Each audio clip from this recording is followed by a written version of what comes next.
Shalom à tous, que l'Éternel Dieu vous bénisse et vous garde. Nous voici donc aujourd'hui dans l'introduction à la fête de Kippour, ou fête des expiations. Est-ce que cette fête était pratiquée par les premiers croyants de Yeshua, qu'ils soient juifs ou des nations, au 1er siècle? La réponse est oui, nous l'avons. Au travers des enseignements que nous avons, que nous avons retrouvés, nous avons la certitude que tous les croyants en Yeshua pratiquaient cette fête. C'est extrêmement important, car on parle bien sûr des expiations, et des expiations de quoi? Du péché, des transgressions, des iniquités. Très important. Donc il faut approfondir ces choses-là, afin de bien savoir ce que c'est qu'un péché, une transgression ou des iniquités. Très important. Christ Yeshua, lorsqu'il s'est offert en sacrifice, a payé pour nos péchés, a payé pour nos transgressions, a payé pour nos iniquités. Les péchés, c'est en général, en fin de compte, tout ce qui correspond à manquer le but, manquer la cible. C'est la définition même du mot péché. Chaque fois que je ne fais pas la volonté de Dieu, alors que Dieu m'a instruit, m'a façonné, m'a guidé par son esprit, mais que je ne fais pas ce qu'il veut, eh bien, dans ce cas-là, c'est un péché. J'ai manqué la cible. Chaque fois qu'on manque la cible, le but que Dieu a fixé pour nous, eh bien, c'est un péché. C'est un manquement. C'est un péché. La transgression, c'est plus facile, en fait, à déterminer, en ce sens que transgression, ça veut dire désobéissance, ça veut dire rébellion. C'est ne pas écouter la Torah et ne pas la mettre en pratique. Là, ça nous définit déjà dans les grandes lignes tout ce qui est rébellion, tout ce qui est désobéissance. Et bien sûr, une transgression, c'est grave. En hébreu, c'est le mot pécha. Ici, pour péché, le mot en fait hébreu, c'est rata. Pécha, ça veut dire rébellion, ça veut dire en fait transgression d'abord. Donc tout ce qui n'est pas conforme à la Torah, c'est une transgression. La Torah dit en fin de compte que nous devons faire les fêtes de l'Éternel. Nous devons faire le Shabbat. Eh bien, effectivement, est-ce que ça change avec Christ? Non. Christ a dit, je ne suis pas venu pour abolir la Torah et les prophètes, je suis venu pour l'accomplir. C'est-à-dire remplir. Le mot ici, accomplir, c'est remplir les cœurs de la Torah avec grâce et vérité. C'est ça que ça veut dire. Ça ne veut pas dire annuler, jamais de la vie. Ça veut dire accomplir dans nos cœurs et dans nos vies. Conformément à la promesse que Dieu a faite dans Jérémie 31 à 34, où Dieu dit « Je ferai une alliance nouvelle, et cette alliance nouvelle consistera à écrire la Torah dans vos cœurs. » Donc au travers de Christ, qui est la nouvelle alliance, eh bien, en fait ici, Dieu, par son Saint-Esprit, par l'Esprit de Saint, ou l'Esprit de sa sainteté, c'est mieux de dire ça, comme ça. C'est mieux de dire Esprit Saint ou Esprit de la sainteté, que de dire en fait Saint-Esprit. Saint-Esprit, c'est une déformation catholique. D'où l'importance de bien dire. C'est l'Esprit Saint, l'Esprit qui rend saint, ou qui est saint en réalité, pour en fin de compte nous aider à nous accrocher en fait à Dieu et à être saint, rendu saint. Car Dieu a dit, vous serez saints parce que je suis saint. Donc, péché, c'est rata. Rata, péché, un péché, c'est rata. Voilà. Pécha, en fait, en hébreu, ça veut dire transgression, rébellion, etc. Tout ce qui n'est pas conforme, que je vois littéralement, que je lis, que Dieu me dit de faire comme ceci, si je ne le fais pas, c'est une transgression. Encore, si j'ai bien compris, on est bien d'accord, avec grâce et vérité. Ensuite, il reste les iniquités. Iniquités, c'est les conséquences. Ça peut être les conséquences des péchés et des transgressions. Iniquités qui sont transmises, en fin de compte, d'une génération à une autre. Comme par exemple, si on a été idolâtre, si on a, en fait, prié la Vierge, ou les saints, des choses comme ça, pour Dieu, selon la Torah, c'est de l'idolâtrie. Et donc, dans ce cas-là, eh bien, il y a une iniquité, c'est-à-dire une malédiction, qui se transmet, en fin de compte, aux générations suivantes, jusqu'à la 3e, 4e génération. Dans certains cas, jusqu'à 10 générations. Dans d'autres cas, ça peut être, en fin de compte, tout le temps. Ok, comme le péché d'Adam, par exemple, l'iniquité de Adam se transmet en fin de compte au travers de tous les descendants d'Adam. Oui, bien sûr. Donc, nous pouvons être lavés des péchés, des transgressions, des iniquités. Iniquité, c'est le mot avon. A-V-O-N, on va dire. Très important. Donc, nous sommes lavés au travers du sang de Christ de ces trois choses.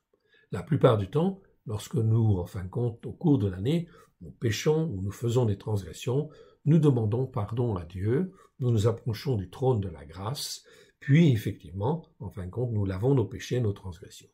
Mais on ne lave pas souvent les iniquités. Voilà pourquoi la fête de Kippour met l'accent. On nous parle des péchés, des transgressions, mais aussi des iniquités. Des iniquités qui peuvent être, comme je l'ai dit tout à l'heure, conséquences des péchés, des transgressions, mais qui peuvent être aussi des malédictions. Malédictions transmises de génération en génération, okay, qui, en fin de compte, sont très importantes. Par exemple, commettre, en fin de compte, un inceste, eh bien, ça entraîne une malédiction jusqu'à la 10e génération. 10e génération. Comme les Moabites et les Ammonites. Ce sont des malédictions ou des iniquités. C'est pareil. Lorsqu'en fait il y a donc des malédictions qui viennent de générations précédentes, eh bien il faut laver, il faut nettoyer. La fête de Kippour, elle est là pour ça. Oui, bien sûr. Pour nous rappeler les iniquités, pour nous rappeler les péchés et les transgressions, mais surtout les iniquités. Lorsqu'un responsable spirituel dans une église, eh bien, en fin de compte, il agit au cours de l'année, et en fait, il agit plus ou moins bien, avec grâce et vérité, au travers de Christ Yeshua, oui, bien sûr. Donc là, on va dire, en fait, ici, que il fait aussi des erreurs. Il fait des choses qui ne sont pas justes au cours de l'année, vis-à-vis de telle brebis ou telle autre brebis. Cela entraîne, quoi? Des iniquités. Voilà pourquoi à la fête de Kippour, on va mettre aussi, en fait, l'accent sur la responsabilité des autorités spirituelles, sur la responsabilité aussi de ceux qui travaillent avec le responsable spirituel, et aussi, bien évidemment, les iniquités, c'est-à-dire les choses qui sont injustes, mais qui ne sont pas forcément des péchés ou des transgressions, et qui ne sont pas justes, en fin de compte, devant Dieu, et en fait, que les brebis auraient pu faire, en fait, également.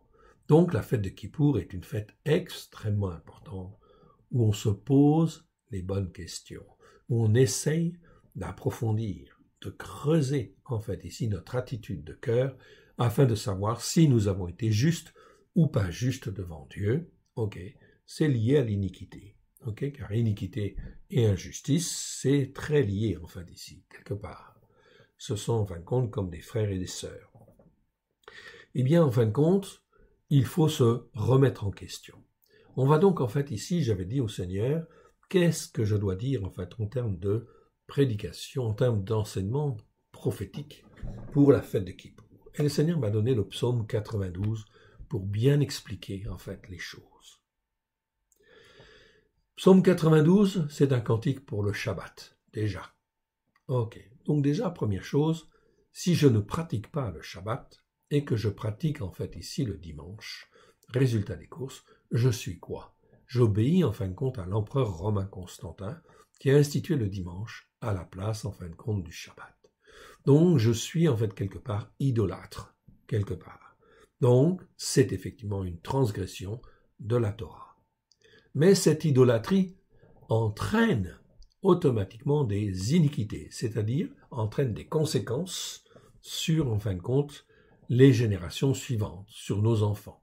Si nos pères et nos mères, par exemple, ont été en fin de compte dans cette pratique du dimanche, résultat des courses, les enfants ont été enseignés de la même manière, et en fin de compte, l'enseignement inique, qui transmet l'iniquité, ce qui est injuste devant Dieu, eh bien, en fin de compte, cela va se traduire par, en fait, la transgression, en fin de compte, des enfants. Oui, bien sûr. Les enfants vont pratiquer aussi le dimanche, vont pratiquer en fait les Pâques chrétiennes, vont pratiquer aussi Noël.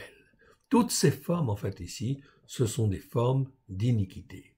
ou de transgression au départ, mais qui entraînent l'iniquité, qui entraînent des malédictions et qui font que la génération suivante, ou ceux qui vivent dans cet état d'esprit, eh bien, vont reproduire, en fait, ici, ces erreurs, en fait, devant Dieu.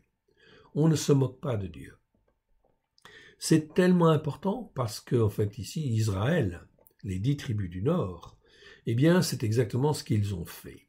Ils ont commencé, dès que Jéroboam a été, en fait, roi des 10 tribus du Nord, après Salomon, eh bien, en fin de compte, c'était sur la volonté de Dieu. Oui, bien sûr. Donc, Dieu avait donné à Jéroboam de dominer sur les 10 tribus du Nord. Mais Jéroboam, ne voulant pas, en fin de compte, continuer à obéir, en fait, à Dieu, voulait, en fait, rester maître. Par peur, voulait rester maître des 10 tribus du Nord, et ne voulait pas que les 10 tribus du Nord se rejoignent avec, en fait, Yehuda et Benjamin, les 2 tribus, en fin de compte, du Sud. Résultat des courses, il change le système.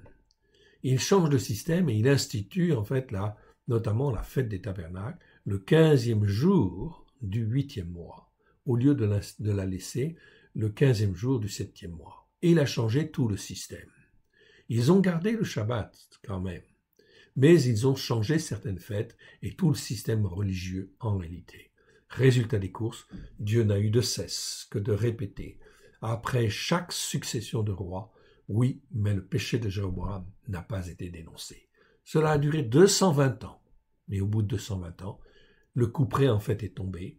L'Éternel a vu qu'ils ne voulaient pas se repentir et sont restés dans leur iniquité et ensuite leur transgression, leur péché, leur idolâtrie.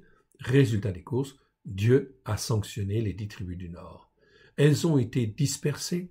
Dieu a suscité en fait la Syrie, a fortifié la droite de la Syrie, c'est-à-dire lui a donné la force pour envahir effectivement les 10 tribus du Nord, les disperser, détruire en fait ici le pays, et effectivement emmener en captivité une partie de la population, détruire une autre partie de la population, et la troisième partie a été dispersée parmi le monde.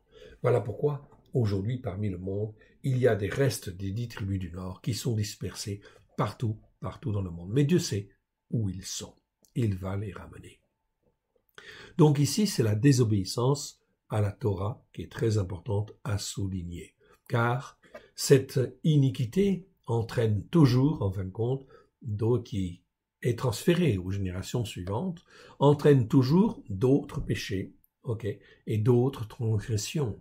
Car si je suis inique devant Dieu, si je suis en fin de compte dans l'iniquité, cela veut dire effectivement que je ne perçois pas les choses comme il convient, ou je ne sais pas faire ce que Dieu en fait veut faire, je ne sais pas faire ce que Dieu veut, donc je suis dans le péché, ou je désobéis encore comme j'ai déjà désobéi, à certaines fêtes, eh bien en fin de compte je vais être entraîné à commettre d'autres transgressions.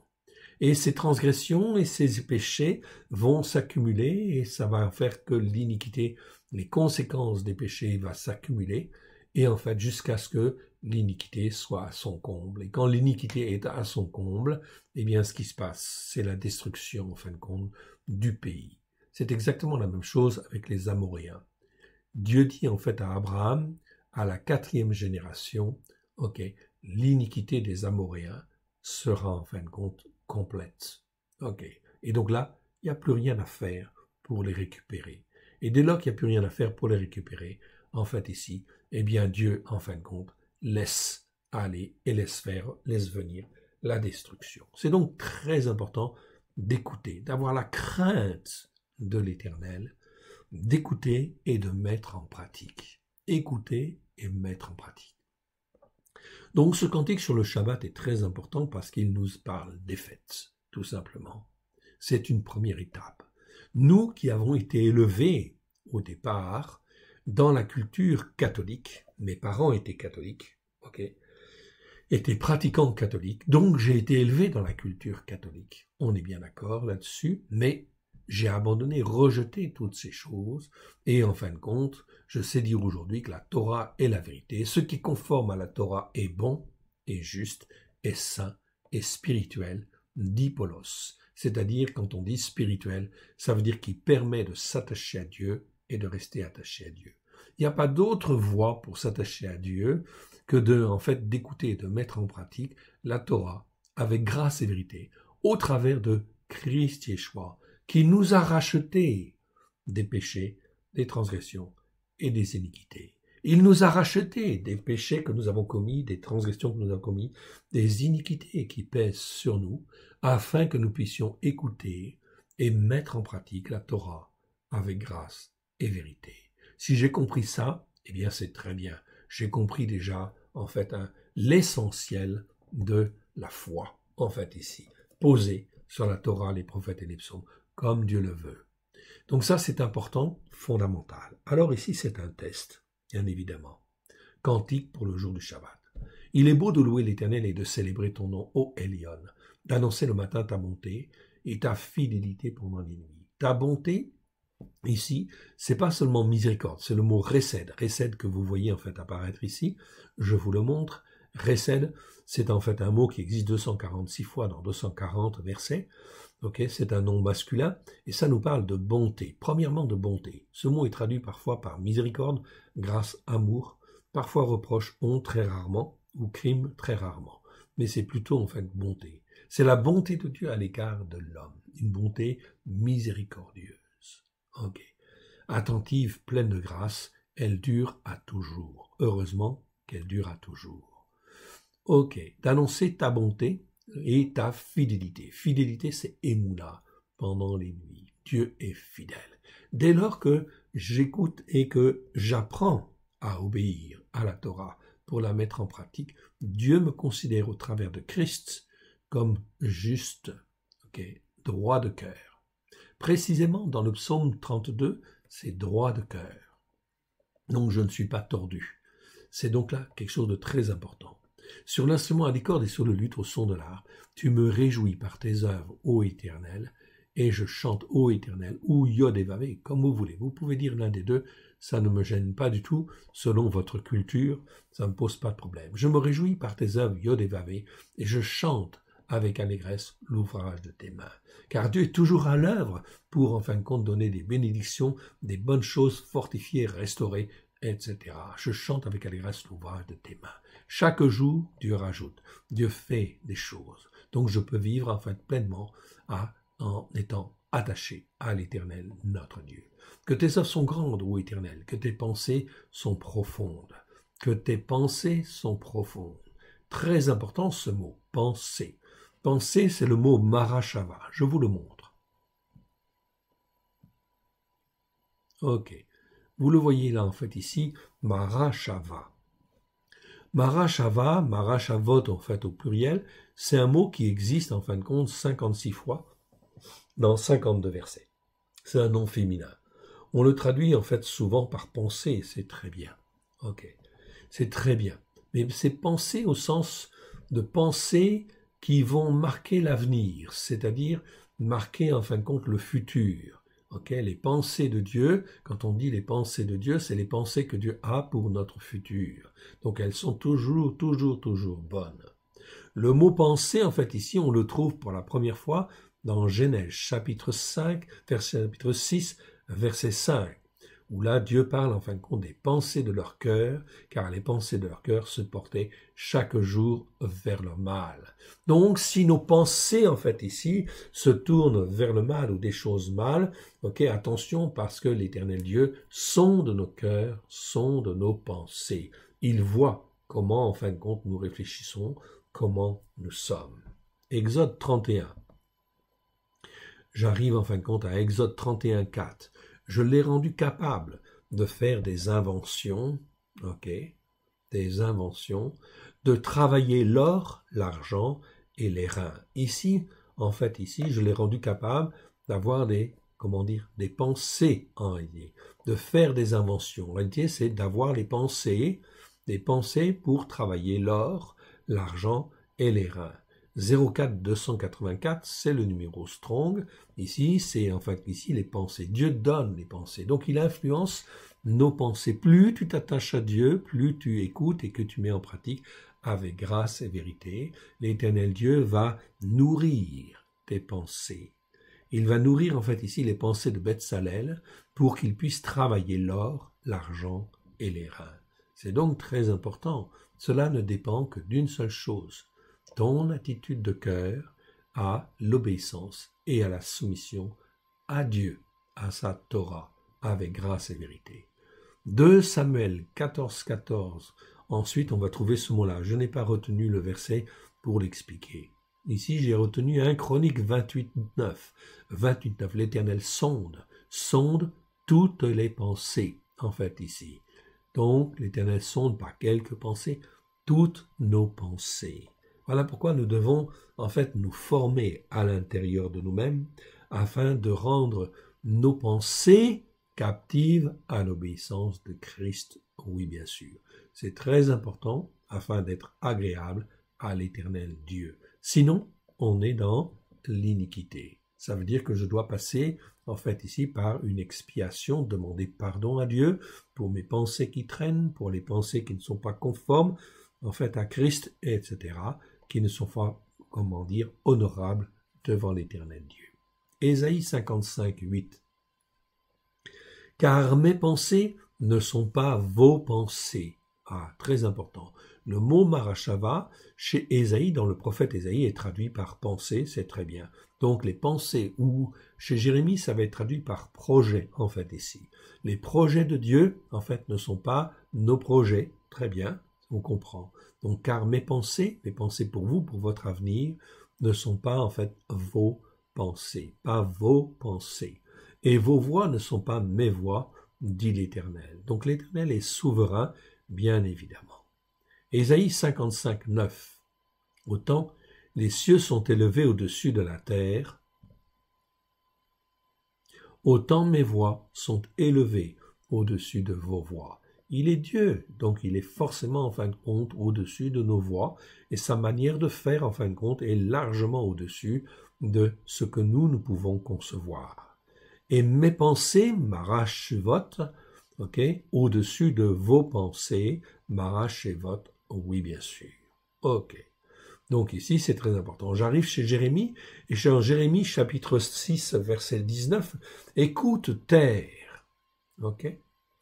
Voici, je fais venir sur ce peuple le malheur, fruit de ses pensées.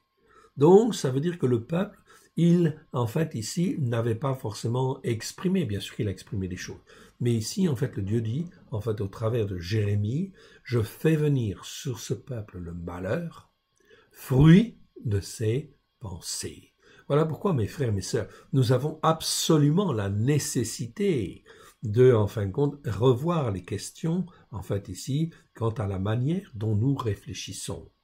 Paulos a été très clair, oui bien sûr, dans, en fin de compte, ici, son message, où il parle, en fait, ici, des différents niveaux de pensée. Je dirais, en fait, Paulos et, en fait, aussi les autres disciples de Yeshua, en fait, ont utilisé différents mots. Le Saint-Esprit, pour, en fait, utiliser le mot pensée, dans la Brit Hadasha, dans l'Alliance Nouvelle, eh bien, en fin de compte, il y a 12 mots. 12 mots différents qui, en fait, sont traduits, la plupart du temps, par pensée ou quelque chose de similaire. En réalité, ces 12 mots, si l'Esprit Saint utilise 12 mots différents, mon frère, ma sœur, c'est parce qu'il y a une raison. Et les pensées, c'est-à-dire les choses qui permettent de concevoir les choses pour, en fait, ici, par rapport à ce que l'on est, en fait, ici, ce que je pense, en fait, ici, eh bien, est extrêmement important devant Dieu, je dois faire attention. Dans ces 12 mots, je vais en retenir 2, qui est dianoia, qui est la capacité à réfléchir, et en fin de compte, le deuxième, c'est nous, N-O-O-S, qui veut dire compréhension ou intelligence. Eh bien, en fin de compte, Dieu dit, en fait, dans la Brit Hadasha, tous ces mots-là, nous les avons retraduits et corrigés dans ce qu'on appelle la Torah accomplie, qui est le Nouveau Testament messianique que nous avons révisé. Il est très important, c'est superbe, c'est absolument magnifique. Et là, en fin de compte, on voit bien que l'Éternel Dieu dit bien qu'il va, en fait, mettre au travers de Christ sa Torah dans notre capacité à réfléchir, dianoia.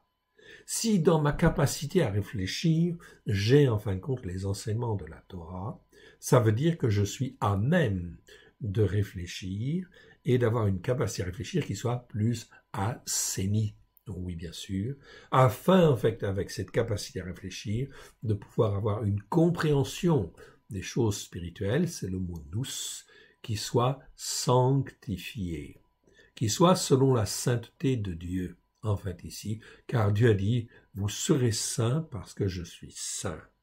Donc il faut que mes pensées soient assainies. C'est pour ça que la Brit Hadasha, qui a été mal traduite, je suis d'accord avec vous, eh bien il est très important de la revoir, afin d'avoir une bonne conception des choses. Ici, en fin de compte, Dieu dit, je fais venir sur ce peuple le malheur, fruit de ses pensées. Car ils n'ont point été attentifs à ma parole, à mes paroles, ils ont méprisé ma Torah. La chose est claire. Retenez ce verset, Jérémie 6, 19. Ils n'ont pas été attentifs à mes paroles, ils ont méprisé ma Torah. Toute l'écriture est bonne pour instruire, façonner, corriger. C'est donc pour cela qu'il est extrêmement important de bien comprendre ce qui est arrivé à Israël et à Juda. Ils n'ont pas été attentifs à mes paroles. Ils ont méprisé ma Torah. Mon frère, ma sœur, ne méprisons pas la Torah. Il faut l'écouter et la mettre en pratique avec grâce et vérité. Jérémie 29, verset 11. Car je connais les projets. C'est le même mot. Dans Ésaïe, c'est traduit par pensée. Et ici, dans la version seconde, et ici, c'est traduit par projet, marachavot. Donc les projets, je connais les projets que j'ai formés sur vous. On peut traduire par projet, mais c'est des pensées pour notre avenir. Je connais en fait les pensées que j'ai formées sur vous, dit l'Éternel. Projet de paix et non de malheur. Pensée de paix et non de malheur, afin de vous donner un avenir et une espérance. Voilà ce que Dieu a. C'est donc extrêmement important. Extrêmement important. Je vous donne un autre mot, en fait ici, en grec, c'est le mot noéma. Noéma, c'est au-dessus de la nous. Donc on a la capacité à réfléchir, puis en fin de compte, on a la nous, c'est traduit aussi par pensée, et au-dessus de la nous, c'est la noéma. Noéma, en fait, en grec, c'est effectivement la conception, en fait, des choses. Donc nous parle de pensée au sens de dessin, de projet, en fait, ici. Donc, on est au-dessus de la compréhension, mais on est dans le projet, la conception, en fait, des choses, le dessin, le projet et l'invention. Donc, le mot grec noéma est certainement le mot qui correspond, en fait, le mieux, effectivement, à, en fin de compte, ce mot marachava ou marachavot.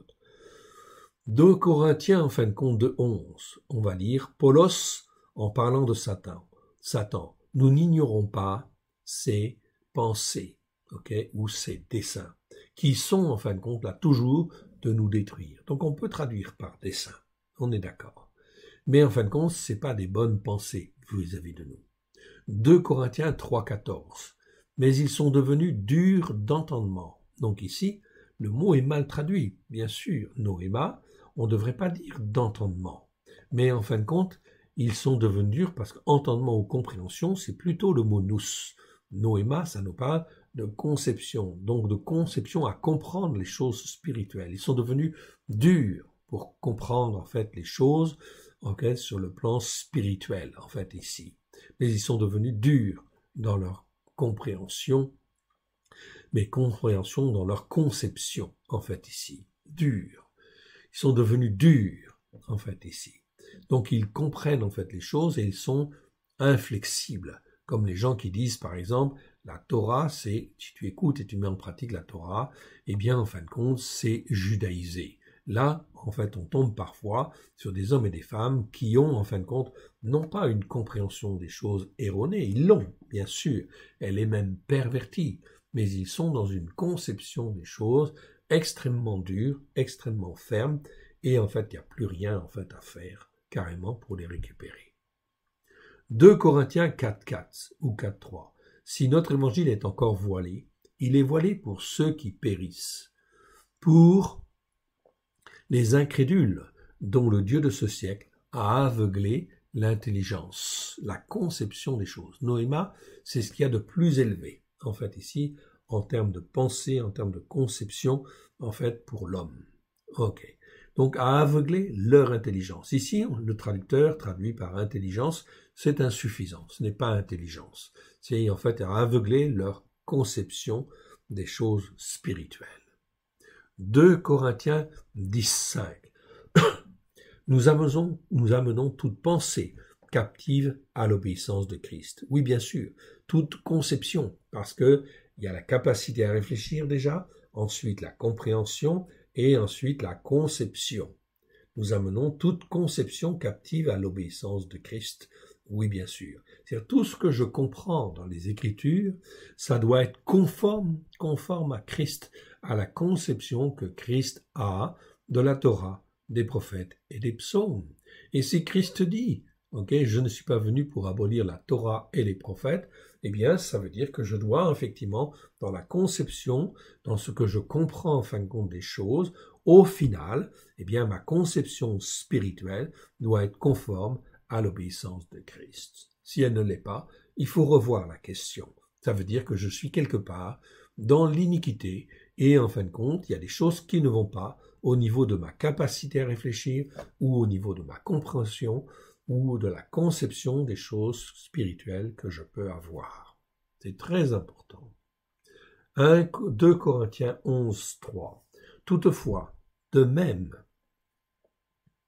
que le serpent séduisit Ève par sa ruse, je crains que vos pensées, c'est-à-dire la conception spirituelle des choses, la compréhension des choses spirituelles que vous avez, ne se corrompe et ne se détourne de la simplicité à l'égard de Christ. Christ, c'est quoi? C'est l'obéissance et la soumission à Dieu. Il est venu nous montrer l'exemple. Il est notre modèle. Il était en fin de compte Dieu. Oui, bien sûr. Il est descendu de son trône. Il était assis à la droite de l'Éternel. Il est descendu de son trône. Il s'est fait homme. Il s'est humilié, en fait, ici. Il a perdu toute sa condition, en fait, ici, pour être comme nous, comme un homme. Et il a, par les souffrances, les choses qu'il a souffert, nous dit Paulos, a appris l'obéissance et la soumission. Eh bien, de la même manière, nous devons apprendre l'obéissance et la soumission à l'Éternel. Toutefois, de même que le serpent séduisit Ève par sa ruse, je crains que vos pensées ne se corrompent et ne se détournent de la simplicité à l'égard de Christ. Christ, qu'est-ce qu'il dit? En fait, Dieu dit quelque chose, il le fait. Donc, il obéit. Il obéit simplement et il se soumet. Regardez ce que Satan fait avec Ève. Il lui suggère, peut-être que Dieu n'a pas dit, etc. Donc, il suggère quelque chose. Il n'y va pas en force, mais en fin de compte, la femme, Ève, ici, a été séduite. Oui, séduite à cause de la convoitise qu'il y avait dans son cœur. Elle voulait plus, elle était en fait ici, un peu empreinte d'orgueil, etc. Et d'envie et de convoitise. Résultat des courses, eh bien, en fait, il y avait un chemin pour, en fin de compte, agir. Satan le voit, Satan l'utilise. 2 Corinthiens, simplicité à l'égard de Christ. Philippiens 4:7.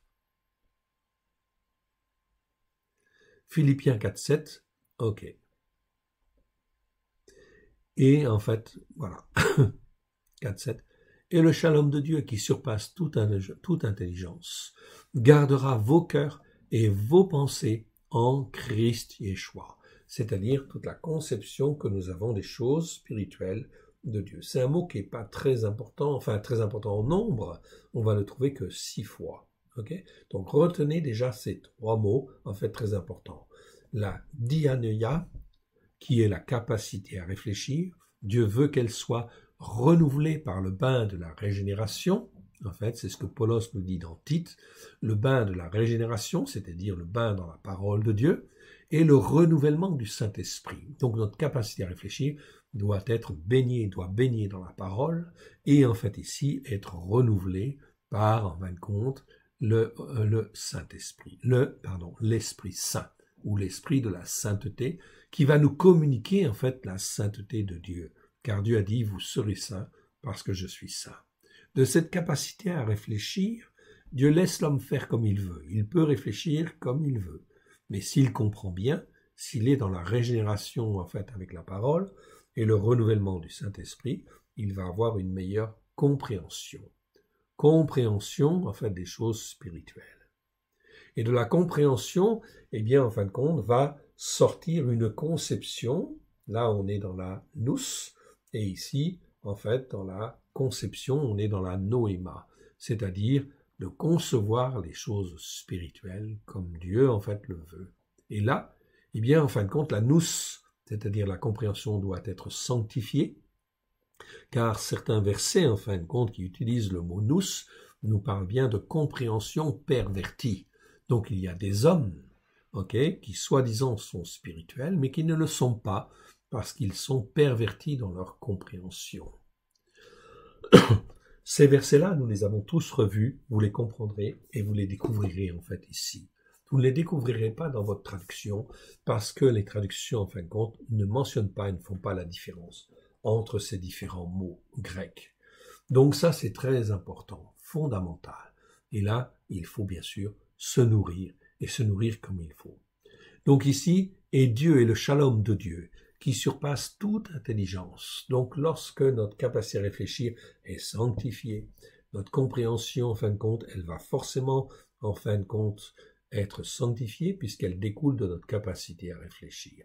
Et notre capacité, notre compréhension va nous donner une conception des choses spirituelles qui est conforme, une noéma, qui est conforme à ce que Dieu veut. Dans ce cas-là, eh bien le shalom de Dieu qui surpasse toute intelligence gardera vos cœurs et vos pensées en Christ Yeshua. C'est ce que dit la seconde en Jésus-Christ. Donc ici, ça parle simplement de pensée, mais ça parle de la conception, c'est-à-dire ce qu'il y a de plus élevé dans la compréhension humaine. Et cette élévation de la compréhension ne vient que par l'écoute et la mise en pratique de la Torah, des prophètes et des psaumes à la lumière de Yeshua. C'est donc très, très, très important. Bien, revenons donc à notre lecture, en fait, ici. Je parle des pensées, j'étais dans le verset 6. Que tes œuvres sont grandes, ô Éternel, que tes pensées sont profondes. Et le but de Dieu, c'est de nous faire progresser spirituellement, bien évidemment. L'homme stupide n'y connaît rien et l'insensé n'y prend point garde. Donc l'homme stupide, bien sûr, il est stupide, il ne comprend rien à ces choses-là.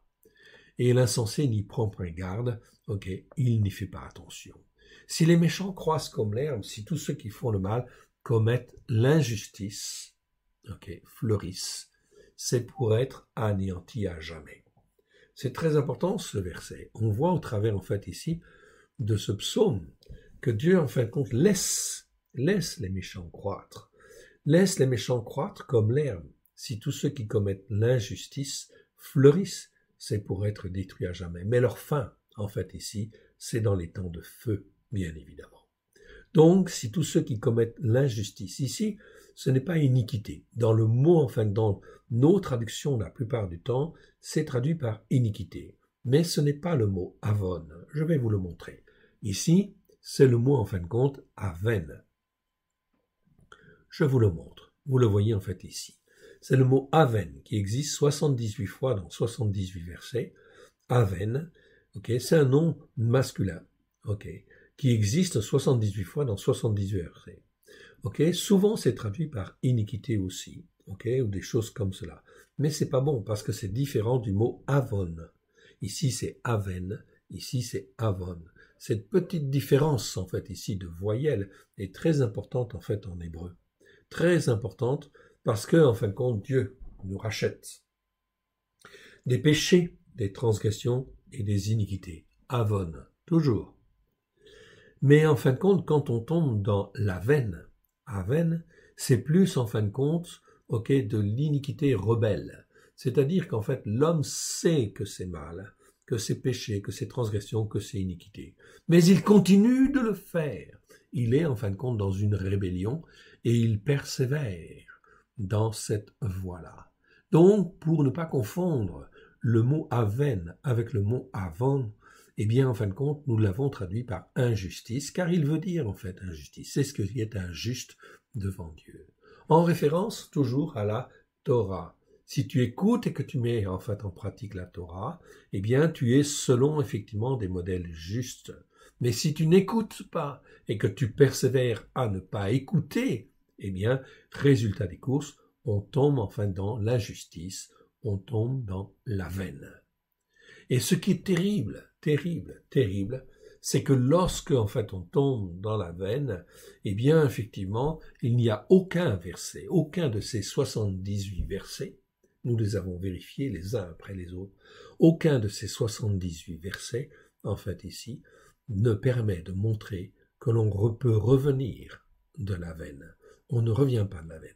On revient en fin de compte du péché, des transgressions, des iniquités, mais de l'injustice quand Dieu considère que en fait l'iniquité est à son comble, c'est comme si on passait dans un état en fin de compte séparé où on est dans la veine. La veine qui en fin de compte ici va conduire à la destruction, comme on le voit en fait ici. Okay. Si les méchants croissent comme l'herbe, si tous ceux qui commettent l'injustice, c'est-à-dire qui persévèrent dans leur iniquité, au point d'être rebelles en fait à Dieu, eh bien dans ce cas-là, si tous ceux qui commettent l'injustice fleurissent, c'est pour être anéantis à jamais. Ça fait froid dans le dos, en fait, ici.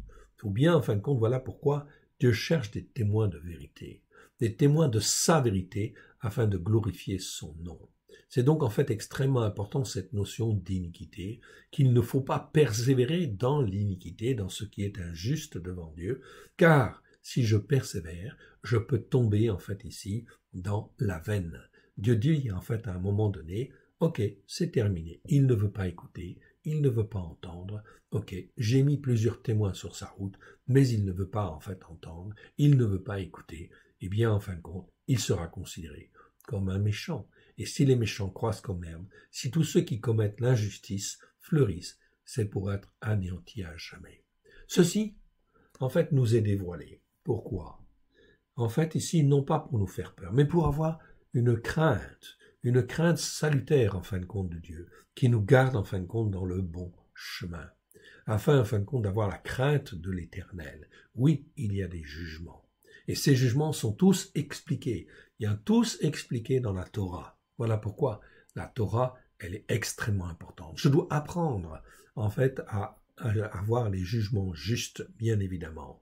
Et Dieu dit, en fin de compte, très clairement, c'est dans le psaume 51, si ma mémoire est bonne, il dit à celui qui se repent, qui est en fait, non pas dans l'iniquité, mais qui marche bien, qui écoute et qui essaye de mettre en pratique, eh bien Dieu dit en fin de compte, il est droit de cœur. Ça c'est le psaume 32. Mais dans le psaume en fin de compte, 51, il dit à celui-là, je vais lui donner les jugements justes, je vais lui faire connaître le jugement juste. Voilà pourquoi en fait ici, il est très important de se repentir et d'être attaché à l'Éternel Dieu, à l'Éternel notre Dieu. Verset 9. Car toi tu es très élevé à perpétuité, ô Éternel. Car voici tes ennemis, ô Éternel, car voici tes ennemis périssent. Tous ceux qui commettent l'injustice, je vais retrouver le même mot en fait ici, à veine. Car voici tes ennemis périssent. Tous ceux qui commettent l'injustice sont dispersés. C'est pas qui font mal, c'est traduit en fait dans nos Bibles par qui font mal. Non, c'est pas bien sûr qu'ils font mal, mais c'est pas le bon mot. Qui commettent l'injustice sont dispersés. C'est-à-dire tous ceux qui n'écoutent pas la Torah avec grâce et vérité pour la mettre en pratique. Si tu élèves ma corne comme celle du buffle, je suis arrosé avec une huile fraîche. Donc ici, parce que tu écoutes, parce que tu mets en pratique le Shabbat, les fêtes de l'Éternel, eh bien Dieu dit ici qu'il va élever ma corne. La corne, c'est quoi? Eh bien, c'est la force. Corne, en fait, ici, voilà, c'est le mot kéren. Kéren qui existe 76 fois dans 69 versets. Ça nous parle, en fin de compte, de la force de la force, littéralement, c'est le mot corne. La corne du bélier, ou la corne, en fait, des taureaux, ou la corne des buffles, etc. Donc, on peut le traduire par force, c'est juste, en fait, ici. Mais c'est la force que Dieu donne, en fait, ici. Ok? C'est donc très, très important. Je vais prendre, en fait, quelques exemples, en fait, ici.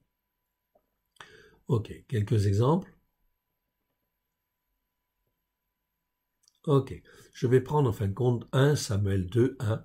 Anne pria et dit, ok, mon cœur se réjouit en l'Éternel, ma force a été relevée par l'Éternel. Ça, c'est le mot corne, qu'on va trouver aussi très souvent, en fin de compte, dans les psaumes. Psaume 18, 2, par exemple. Éternel, mon rocher, ma forteresse, mon libérateur, mon Dieu, en fait, ici, mon rocher, où je trouve un abri, mon bouclier, la force qui me sauve, en fait, ici. Donc, c'est Kéren, ici, la force qui me sauve. D'autres exemples, en fait, ici. Psaume 89, verset 17. Car tu es la gloire de sa puissance, et c'est ta faveur qui relève notre force. Ta faveur, en fait, ici, ou plutôt ta bonté, qui relève notre force. Psaume 89, verset 24 ou 25.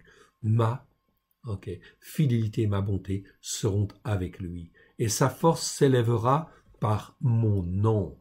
Donc on voit bien que là, il y a bien une nécessité de s'attacher à Dieu, de rester en fait attaché à Dieu, afin que par son nom, au travers de Christ Yeshua, eh bien notre kéren, notre corne, en fait, puisse se lever, puisse être élevé, fortifié, etc. Afin d'être comme une corne de buffle, en fait, aussi, quelque part. Tu me donnes, en fait, ici, psaume 92, là où on est, justement, psaume 92 dit, tu me donnes la force du buffle, je suis arrosé avec une huile fraîche. Donc ici, tu me donnes la force du buffle, vous le voyez, en fait, ici. Très bien, c'est une bonne chose, la force du buffle. Ici, on traduit par force du buffle. Tu élèves ma corne comme celle du buffle. C'est-à-dire que tu élèves ma force, en fait, ici, comme celle du buffle. Le mot buffle ici, c'est même réem. Réem, on le traduit par buffle parce qu'on ne sait pas traduire, en fait, ici, vraiment comme il faut. Mais c'est, en fait, les gros bœufs, en fait, ici, pardon, pas les gros bœufs, les gros taureaux qui existaient, les aurores, en fait, qui existaient dans le temps où les animaux étaient très, très, très, très grands, etc., très fort, très puissant, et on ne s'approchait pas, en fin de compte, d'un buffle, ou on ne s'approche pas, en fait, de ces taureaux-là, parce que un mouvement de la corne, et puis, en fin de compte, ça t'envoie, en fin de compte, on ne sait pas où. Donc, ici, les buffles, en fin de compte, ici, on traduit par buffle, c'est très bien, pourquoi pas, en fait, ici, et ma corne comme celle du buffle. C'est-à-dire que rien ne peut s'opposer à toi. Même la puissance de l'ennemi, des démons, etc., ne peuvent s'approcher de toi parce que ta corne a été élevée. Et ta corne ne peut s'élever que parce que tu écoutes et que tu mets en pratique. Tu cherches à être spirituellement attaché à Dieu et que tu veux rester en fait attaché à Dieu. Alors, sa puissance en fait est là et te rendra inébranlable. Alléluia. Tu élèves ma corne comme celle du buffle. Je suis arrosé avec une huile fraîche. Mon œil se plaît à contempler mes ennemis. Donc les ennemis sont là. Les méchants sont là autour, mais peu importe. Mon œil se plaît à contempler mes ennemis et mon oreille à entendre mes méchants adversaires. Donc ici, les méchants adversaires. Donc ici, le juste, en fait, n'a pas de peur. En fait, ici, il est, en fin de compte, ici, entouré de méchants, entouré d'ennemis, de méchants adversaires et d'ennemis, mais peu importe, ils ne s'approchent pas. Pourquoi? Parce qu'ils savent que tu es rempli de la puissance de Dieu. Mon œil se plaît à contempler mes ennemis, et mon oreille à entendre mes méchants adversaires. Les justes croissent comme le palmier, et ils s'élèvent comme le cèdre du Lébanon. Les justes croissent comme le palmier. Qui sont les justes? Ceux qui écoutent et qui mettent en pratique la Torah, avec grâce et vérité. Oui, ils sont considérés comme droits de cœur, ils sont considérés comme justes devant Dieu, parce qu'ils ont été rachetés par le sang de l'agneau, de toutes leurs erreurs, de tous leurs péchés, de leurs transgressions, de leur iniquité. Parce qu'ils ont reconnu ces péchés, ces transgressions, ces iniquités, tout au moins en fait une bonne partie, ce que le Saint-Esprit leur a rappelé chaque fois que le Saint-Esprit rappelle un péché, une transgression, une iniquité, eh bien je m'empresse de demander pardon. Et en fin de compte, de revenir, bien évidemment, de corriger le tir avec la Torah, les prophètes et les psaumes. Et dans ce cas-là, en fait ici, eh bien, je m'attache à Dieu, je reste attaché à Dieu, et la puissance de Dieu est là. Les justes croissent comme le palmier. Le palmier, c'est quoi? C'est un arbre qui est dans le désert. Il n'y a rien à la surface. Il fait chaud, 30, 40 degrés, 50 degrés, etc. Ok, le palmier, peu importe. Il a des racines profondes dans la terre. Il va chercher sa nourriture et son eau très profondément dans la terre. Il a un réseau de racines très importantes. Et quand la tempête de sable, en fait, est là, ok, sur le désert, eh bien, en fin de compte, il plie, mais ne rompt pas. C'est ça, en fait, un palmier. Et ce que le Seigneur, en fait, veut que l'on soit, c'est qu'on soit comme des palmiers, en fait, aussi, quelque part. Capables de résister à la tempête de sable, et ne pas rompre, toujours rester fidèle, attaché à l'Éternel Dieu, peu importe les circonstances extérieures. Ou alors, en fin de compte, il s'élève comme le cèdre du Libanon. Cèdre du Libanon, ok, pourquoi les cèdres du Libanon? Les cèdres du Libanon, c'est les cèdres du Liban. Les cèdres qui en fait poussaient là-bas, dans les forêts du Liban, étaient magnifiques, merveilleux. Ils étaient tellement beaux, etc., ok, que cela faisait en fin de compte des planches très belles, très fortes, en fait ici, que l'on mettait dans le temple. Tellement, en fin de compte, ce bois, le bois de cèdre, était un bois excellent, magnifique, etc. Mais surtout, il avait une caractéristique particulière, c'est qu'il est imputrescible. C'est-à-dire, il ne se corrompt pas. L'Éternel donc veut que dans le monde en fait où nous sommes, nous puissions être imputrescibles, incorruptibles, c'est-à-dire que nous puissions tenir ferme comme le cèdre du Liban. Ok, comme le cèdre du Liban, et enfin aussi rayonner de la gloire de Dieu. Parmi la corruption, c'est ça qui est très important. Donc Dieu nous appelle à être des témoins. Plantés dans la maison de l'Éternel, ils prospèrent dans les parvis de notre Elohim. Ils portent encore des fruits dans la vieillesse. Ils sont pleins de sève et verdoyants pour faire connaître que l'Éternel est juste. Il est mon rocher. Il n'y a en lui aucune injustice flagrante, criminelle et inhumaine.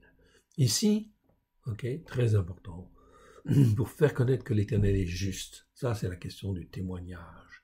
Et il est mon rocher. Donc ici, le mot rocher est écrit dans une écriture pleine. C'est-à-dire, en fin de compte, il est vraiment un rocher solide, fort, puissant, etc. Dans la plénitude, en fait, de la puissance de Dieu, il n'y a en lui aucune injustice flagrante, criminelle et inhumaine. Ce mot, en fait, ici, qui est traduit, en fait, ici, la plupart du temps, dans nos Bibles français, c'est traduit par iniquité, comme Aven, qu'on a vu tout à l'heure. Mais non, on ne peut pas le traduire par iniquité. Ça fait partie d'une série de mots, je vous les montre, qui sont pas traduits, ou mal traduits, enfin pas traduits, pas bien traduits. C'est le mot Avel. Avel, ça existe 20 fois dans 20 versets. C'est le mot Avla, 27 dans 25 versets. C'est le mot Avlata, ok, 5 fois dans 5 versets. Olot, en fait, au pluriel, en fait aussi. Olata, en fait, ici, c'est le mot que nous avons ici. Olata, 2 fois dans 2 versets, c'est tout. Et Evel, 1 fois dans un verset. L'ensemble de ces mots hébreux existe 55 fois dans 51 versets. Dans nos traductions, ils ne sont pas traduits. On en a perdu, en fait, le sens, quelque part. Mais là, on est dans quelque chose qui est de l'injustice flagrante. Ce qui est en fait de l'injustice rebelle, de l'injustice contre Dieu, en fait, ici. On est contre la Torah, etc. Contre, en fait, Dieu, contre Christ, en fait, ici, le Christ de Dieu. On est dans toutes ces formes-là. On approfondira ces choses-là. Le mot olata, en fait, ici, que je trouve dans ce verset 92, eh bien, je le trouve aussi dans Job, chapitre 5, verset 16. Il est dit, « Et l'espérance soutient le malheureux. » En réalité, c'est plutôt humble, certainement. Je n'ai pas vérifié. Mais, en fait, ici, l'iniquité ferme la bouche. olata en fait ici. C'est pas l'iniquité, ça c'est mal traduit. C'est l'iniquité fragrante. C'est l'iniquité qui est en fin de compte criminelle. C'est l'iniquité exacerbée en fait ici quelque part. En fait ici, il faut mieux traduire ce mot-là par injustice flagrante ou encore criminelle, ou enfin qui est vraiment offensive en fait vis-à-vis de Dieu. Psaume 92, 15, je vais retrouver ce mot-là qui n'existe que 2 fois. Ok, que 2 fois pour faire connaître que l'Éternel est juste, il est mon rocher, il n'y a point en lui d'iniquité. Vous voyez, ce mot-là est traduit par iniquité simplement. Or, si en hébreu, eh bien, ces mots-là ont des écritures différentes, ça veut dire qu'ils ont une signification différente. Sinon, pourquoi le Saint-Esprit l'aurait-il écrit différemment? Alors, bien sûr, nous n'avons pas encore découvert toute la dimension, en fin de compte, de cette injustice flagrante. Pourquoi ces mots qui veulent tous dire injustice flagrante ou criminelle? En fait, ici, eh bien, il y a des variantes. Et des variantes, en fin de compte, qui sont graves. On va se prendre un petit peu de temps, on va étudier, en fait, ces choses-là, et on en reparlera, bien évidemment. Mais ici, pour l'heure et pour le moment, on va le dire, il n'y a en lui, en Dieu, aucune injustice flagrante, oui, ou criminelle, ou inhumaine. On pourrait traduire en fin de compte comme cela. Sachant que les scribes, dans en fin de compte la marge de ces écritures-là, ont en fait dit non, il ne faudrait pas en fin de compte lire olata, mais il faudrait lire en fait avlata. Okay? Donc ça veut dire que les Juifs dans en fait l'ancien temps savaient la différence entre olata et avlata. Nous cherchons en fait encore. Et nous chercherons en fait encore jusqu'à ce que nous ayons trouvé, que le Seigneur en fin de compte nous permette de mieux comprendre. Mais déjà, on comprend en fin de compte des choses très importantes. Il faut écouter et il faut mettre en pratique. Mais tout cela passe par la repentance, par l'humilité et la repentance devant Dieu, en disant « Père très saint, je te demande pardon, pardon pour mes iniquités, pardon pour toutes celles que je ne vois pas. » Et dire en fait au Saint-Esprit, « Toi qui sondes les profondeurs de Dieu, sonde mon cœur, sonde mes reins, vois si je suis sur une mauvaise voie et remets-moi sur la voie de l'éternité. Car je veux être droit de cœur, je veux écouter ta Torah, pleine de grâce et de vérité. Et Père très saint, je te prie que tu renouvelles ma capacité à réfléchir, afin que ma compréhension des choses soit bonne et insensée, et que ma conception des choses, la conception en fin de compte des choses spirituelles, de ce qui te concerne, soit sanctifiée à la gloire de ton saint nom. Je te rends grâce, car tu as dit dans ta parole, vous serez saints parce que je suis saint. Merci Père, nous te rendons grâce au travers de Christ Yeshua, car depuis 2000 ans, tu as tout accompli pour qu'en fin de compte, tes projets, tes pensées puissent s'accomplir dans nos cœurs et dans nos vies. Alléluia. Amen. Nous sommes en fait ici, puisque vous m'écoutez sur en fait YouTube, eh bien on va aller sur YouTube, et en fait ici, ça ce n'était que l'introduction. Oui, bien sûr. Je vous encourage donc, on va sur YouTube, je vous montre en fait ici, ok, et on va en fin de compte dans la chaîne, donc quand on est sur YouTube, on va dans la chaîne à l'école de Yeshua, si vous n'y êtes pas déjà, de Yeshua. Ok, bien. Quand vous êtes en fait à l'école de Yeshua, vous tapez en fait ici, vous cliquez sur le logo, ok, pour avoir en fin de compte la page en fait d'introduction.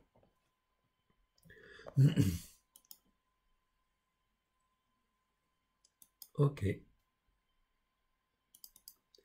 La page d'accueil. Voilà, la page d'accueil. Vous voyez le logo à l'école de Yeshua et vous voyez en fin de compte ici accueil, vidéo, playlist, chaîne, discussion, propos et en fait une petite loupe. Et là, dans la petite loupe, vous pouvez taper en fait Kippour si vous voulez. Ok, donc je vous le tape. Kippour. Ok. Comme ça, en fin de compte, tout simplement, je vous le montre en fait à l'écran. Vous aurez en fait accès à 2 vidéos. Ok. Vous pouvez taper en fait aussi expiation. Ok. Pour en fait aller voir l'enseignement sur en fait Kippour, bien sûr. Expiation. Ok. Vous pouvez donc taper ces mots-là, vous aurez donc 2 vidéos. Mais je vous suggère en fait une petite chose intéressante, où on aura encore plus de richesse, eh bien, c'est de taper en fait le chiffre 0710.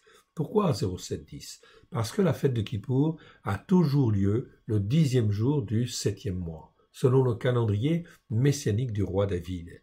Et lorsque vous tapez 0710, eh bien ici au niveau de la sélection, j'aurai non pas 2 vidéos, mais 3 vidéos. Ok, donc je tape et je vous les montre. Ok, la première en fin de compte ici, vous voyez, donc au début de ces titres, vous voyez 0710 Jonas, 0710 Kippour messianique, ok, et 0710 Kippour ou la fête des expiations, mais là c'est le passage de Marcos, Marc. Ah, donc 3 choses en fin de compte à étudier si vous le voulez. Ok, la première, c'est en fin de compte de faire un tour sur en fin de compte ici celle qui apparaît en la deuxième vidéo, c'est en fait 0710 Kippour messianique ou la fête des expiations messianique. C'est donc là très important. Ok, ça va vous donner en fait ici un aperçu de la fête de Kippour au niveau messianique. Ça c'est très important. Il faut l'écouter une fois. Il faut l'écouter 2 fois si vous voulez, 3 fois. Vous l'écouterez en fin de compte à des temps en fin de compte différents. Ok. La fête de Kippour, eh bien, elle était pratiquée par les croyants du 1er siècle. Voilà pourquoi, en fin de compte, vous avez en dessous 0710 Kippour ou la fête des expiations, passage de Marcos. Eh bien, en fin de compte, on s'aperçoit que les croyants, en fin de compte, du 1er siècle, juifs et non juifs, avaient dans le découpé l'évangile de Marc, selon en fait les parachiotes, mais aussi selon les fêtes de l'Éternel. Et ils avaient affecté en fait un passage tout particulier effectivement à la fête de Kippour, ce qui prouve bien d'une manière certaine que effectivement les croyants en fin de compte du 1er siècle pratiquaient la fête de Kippour parce qu'ils en comprenaient la dimension bien sûr spirituelle. Je vous encourage donc à aller voir cette vidéo, bien sûr, qui fait 48 minutes. La première vidéo sur Kippour fait 1 heure, la deuxième fait 48 minutes. Et enfin, en fait ici, eh bien c'est le livre de Jonas. Le livre de Jonas, est un livre qui est toujours lu à la fête de Kippour. Pourquoi?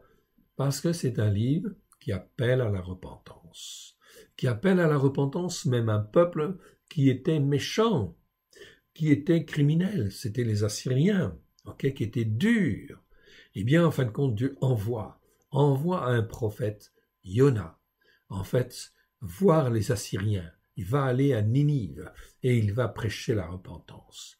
Et les Ninivites, les Assyriens, vont se repentir parce que Dieu accorde la repentance aux Ninivites. Parce qu'ils se sont repentis, eh bien, il va les bénir. Ils vont être bénis pendant, en fin de compte, un certain nombre de temps. Oui, bien sûr. Mais ça, c'est très important parce que c'était un exemple. Dieu est capable, en fait, d'agir. C'est quand on agit par repentance, lorsqu'on fait preuve de repentance et d'humilité, eh bien, dans ce cas-là, effectivement, l'Éternel agit. Et en fin de compte, il bénit. C'est très important parce que c'était pour montrer en fait un exemple. Montrer un exemple à Israël d'abord et à Juda. Qu'il fallait se repentir. C'était avant la destruction des 10 tribus du Nord, en 722 de l'ère chrétienne. Donc Dieu envoie aux Assyriens le prophète Yona pour que en fait les Assyriens se repentent, et notamment la ville de Ninive. Et ils vont se repentir alors que le peuple d'Israël ne s'est pas repenti. Ils sont restés dans leur iniquité, et ils n'ont pas voulu, en fin de compte, ici s'humilier devant Dieu. Voilà pourquoi la fête de Kippour est extrêmement importante. Il ne faut pas la louper. Il faut, en fin de compte, vraiment, en comprendre la largeur, la longueur, la hauteur et la profondeur. Sinon, on reste dans son iniquité. Et ça, c'est très important. C'est-à-dire dans la manière de penser qui n'est pas forcément bonne, qui n'est pas bonne. Car si elle était bonne, eh bien on ferait Kippour de toute façon. Que l'Éternel Dieu vous bénisse abondamment dans le précieux nom des choses. Je vous laisse découvrir ces vidéos, et effectivement, que l'Éternel Dieu vous bénisse abondamment, car ces fêtes qui arrivent, ce sont en fin de compte ici des fêtes d'automne, c'est-à-dire des fêtes qui expliquent tout ce qui va se passer à la fin des temps. Voilà pourquoi il faut en comprendre toute la dimension, la largeur, la longueur, la hauteur et la profondeur. Que l'Éternel Dieu vous bénisse abondamment dans le précieux nom de Yeshua. Alléluia. Amen.